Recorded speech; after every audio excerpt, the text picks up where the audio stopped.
Hello, this is Mike Swanson, and this is a segment of the Past American Century. Got a very special guest with me today with some pretty groundbreaking information, and that's Carmine Savastano. He's the author of the book Two Princes and a King and runs the Neapolis Media Group. How you doing today, Carmine?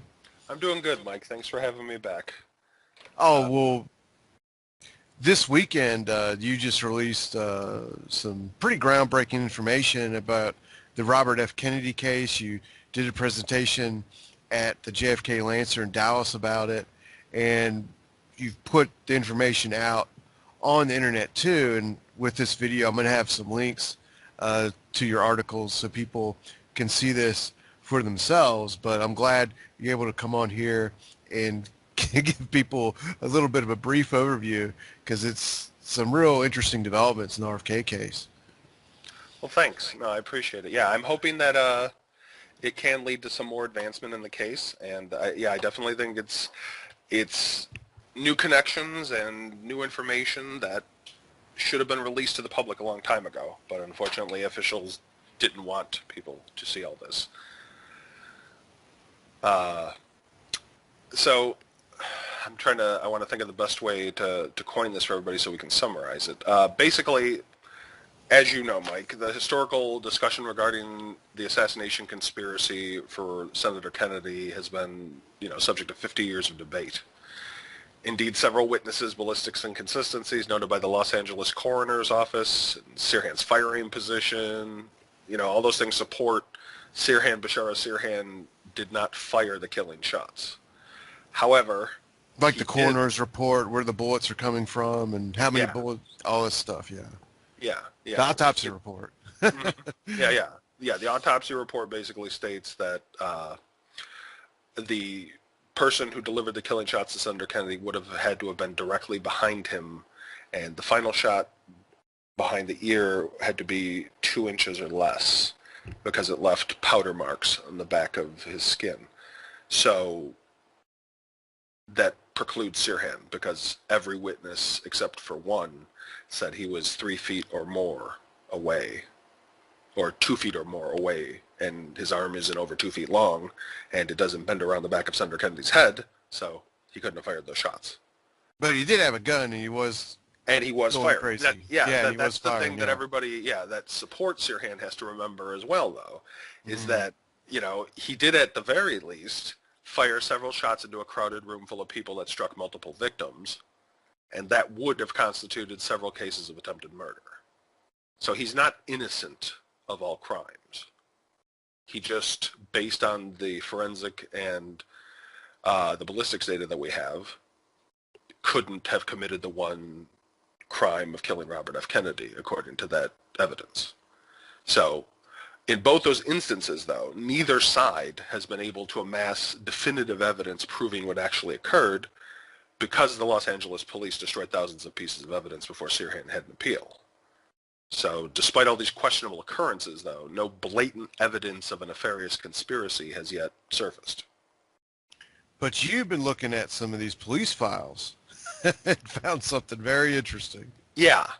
Well, a lot of people who look at this case focus on the tragic events in the Ambassador and the aftermath, which is what I did when I first looked at them too, when I wrote my first book. But I decided to start at the beginning again and to seek out people who might have influenced or aided the later attack with Sirhan. Now, this wouldn't reveal the unknown alleged other shooter, nor would it prove a greater political conspiracy. But if it could be established that Sirhan had direct aid before the attack, it would establish a plot as well. And this wouldn't be the answer to a majority of all the outstanding questions, but it would reveal a criminal conspiracy. And as I'm sure most are familiar, with the legal references using the guides of motive, means, and opportunity to determine the basic elements of a crime required for the proper investigation of a suspect. We've all seen that on TV and other places, and in legal briefings, even in legal guidebooks. I've read them, in law books where they discuss those are primary important factors when you're investigating a suspect. Now, According to the Los Angeles Police Department and the District Attorney's Office, Sirhan possessed motive, means, and opportunity to assassinate Senator Kennedy without aid. In this instance, means is the point of contention that I have, because Sirhan did not acquire the alleged murder weapon by himself. Now, unmentioned by officials in later charges is the person who set up the alleged murder weapon's illegal sale, purchased the gun, provided a majority of money for the weapon, and then decided to give it to Sirhan, knowing that Sirhan's claim of wanting it for target practice was not true. In the files that you showed me the files that you found, and what they are meetings with the prosecutors and officials about the case before they're going to court. They're analyzing the evidence, and talking about it. So they're naming this person you're talking about, even whether they should do a case against them. Yeah. His name is Munir Bishara Salameh Sirhan. He is the brother of the alleged assassin. Now, in one police interview, Munir states, quote, I know he didn't want it for a rifle range," referring to the gun. So he's saying that he knows that the reason Sirhan gave him to get him the gun is not true. He offered the day before the crime that he regretted buying the weapon to a coworker, and he described Sirhan to the witnesses and the police the next day that he was convinced of his brother's guilt, and that Sirhan was violent, unstable, anti-Israel, and anti-Kennedy. He originally tells the police that Sirhan purchased the gun, and his brother was alone responsible for everything, and he was a mere spectator in these events. Officials determined that Munir lied to prevent himself from being charged with a felony, another legal infraction, which would be obstructing justice by lying to them.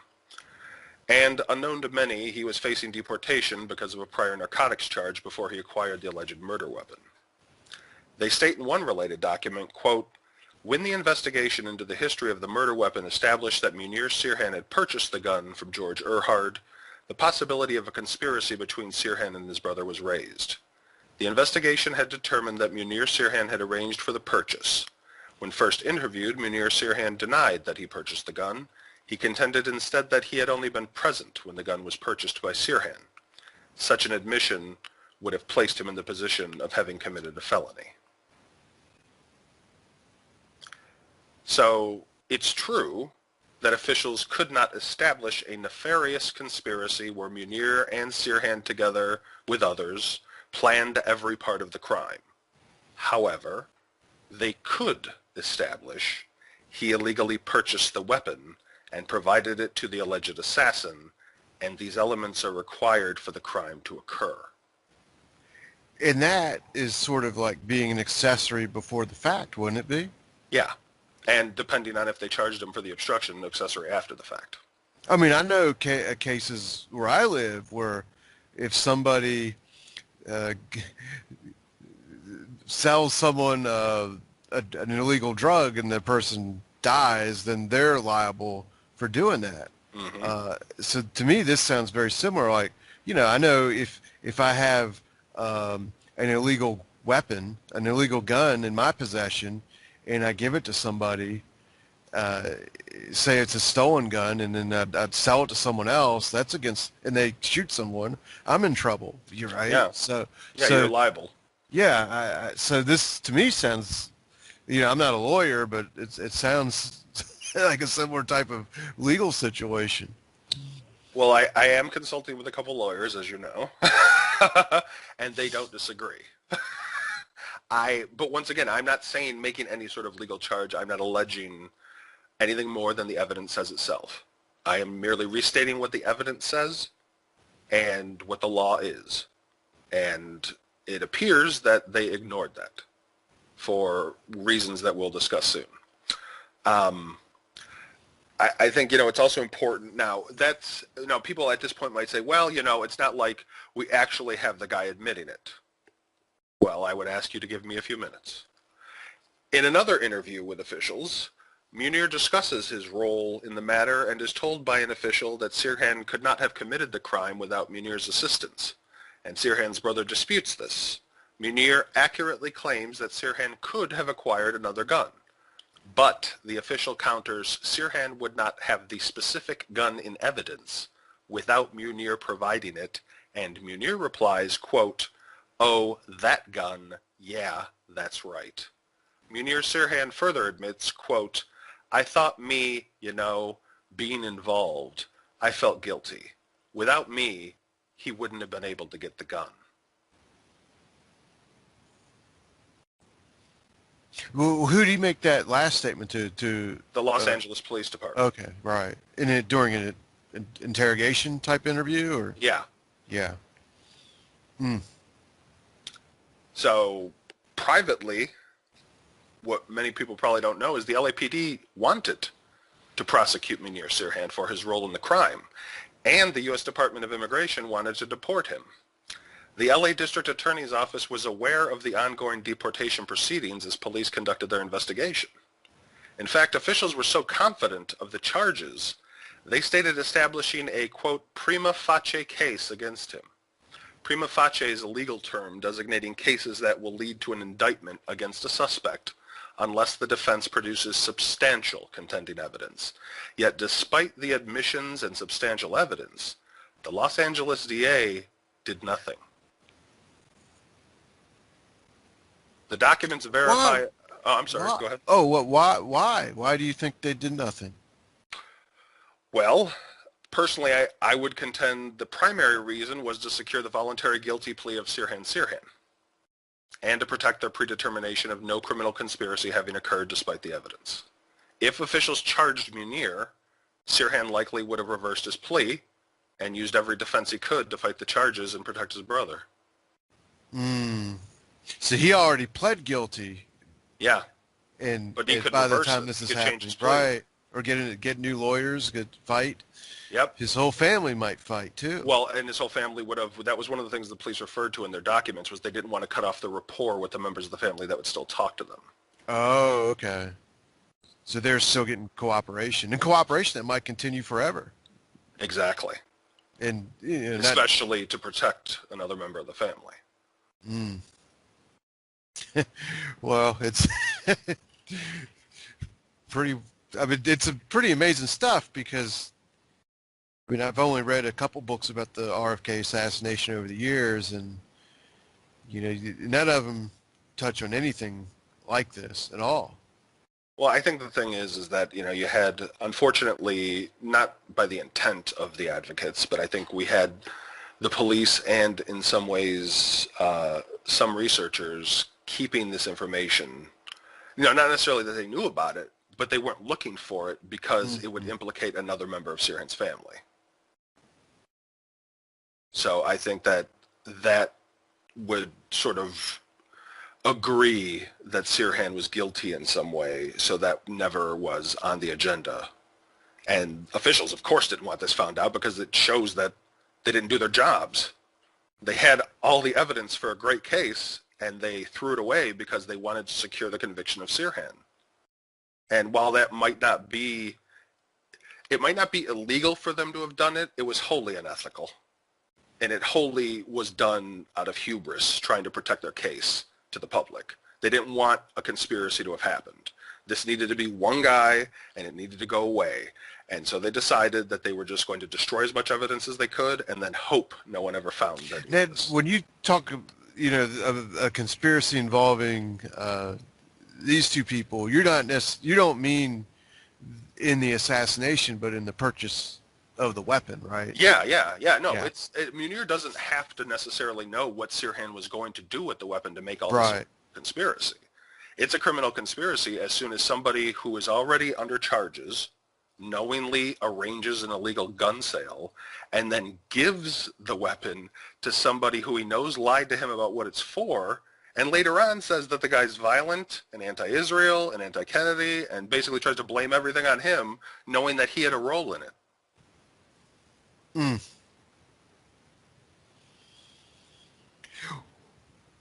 Well, Yeah, I mean, it's amazing how this is, let me ask you this about those files. How long have they been out there? And no, since they released them in the 80s, late in the 80s. in the late 80s. So yeah, so this information has just been, Well, sitting there yeah. for that long, and you're the first person to really uncover it. I guess it's just that people aren't digging that deep enough. Well, I wouldn't say that. I don't want to. I don't think this was an intent. I think that there are a lot of people who are digging real deep. I just don't think that. It's also. Yeah, I think it's so much stuff it's to a look number. at. Yeah, it's a number of things. It's just so Yeah. much material. Plus, and I'm not saying that everybody is digging super deep. I'm not saying that either. But I think there are a number of good people, that we know and that are out there, that are doing good work and digging in the areas that just always seem to be. They didn't turn up anything. And it just so happens that, I decided to restart again. And as I went through reading page by page, I happened to hit upon a few things. I think I had talked to you about this and Chuck Ocelli and some other people that I had always wondered why nothing was done about the weapon. Why Munir was never brought up by the police. I'm like, maybe they just didn't have enough evidence. And then I found all the evidence they had. And I found them saying that they had a prima facie case against him. And then I had to consider, why would they throw away? Oh, that's why. Because they could risk the main defendant. If the main defendant turned on them, they had no case. So it didn't matter what they had against Munir. So they needed to throw everything at Sirhan, make the Munir thing go away, say this was a lone man. And like I said, this doesn't prove some grand nefarious conspiracy, but it does prove a feasible conspiracy, a criminal one happened. But it was one that hurt their case, so they needed it to go away. Well, it's one that we can see, too. Exactly. Well, that's what I think is the most important thing. We can verify this happened. This is their words. This is Munir's words himself. We're not speculating about anything. You can go to the links. You can look at the documents yourself. And if you like it, please like the video and support us in the comments. Yeah, get the information out there. That's what we're all about. Is you're digging stuff up. It's pretty amazing, and you're just starting, really. Well, yeah, and we're going to put this in. Hopefully, there's going to be an upcoming book that I'm going to put this in, but I wanted the public to get it first. Mm-hmm. And I will expound more in the book. There's more information, of course, and there's more details, but I am more interested in people being able to see the vital documents so they can see that this isn't just another, because we've all had to, I'm sure, come across people saying they've proven the conspiracy, and they haven't. Mm-hmm. And I'm not saying I have. I'm not saying I have proven the ultimate conspiracy of nefariety that people are looking for. But the evidence here infers the police did not tell us all the facts. They had another person that they should have prosecuted, which they didn't. And now I want to know why, and I think we all should know why.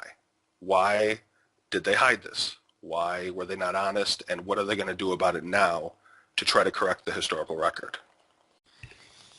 Well, that'll be interesting to see how they if we get any reaction from them. That'll be very interesting. A lot of nothing. Well, we'll see. You never know. But but as long as people know the questions are out there, that's a start too. So, well, thanks for taking the time to talk with me, and I'll have a link to people can go read your article about this and see this. And you're going to be on the Chuck Ocelli show too in a couple days, Thursday, I think, talking about this in much more detail. So thanks. Yeah. And I'll be there. I believe the 22nd. Okay. Well, so I'm looking forward to it. Hopefully we'll get you there too, and we can all talk about it. Okay. Well, looking forward to it. Well, have a good night. You too, Mike. Thanks.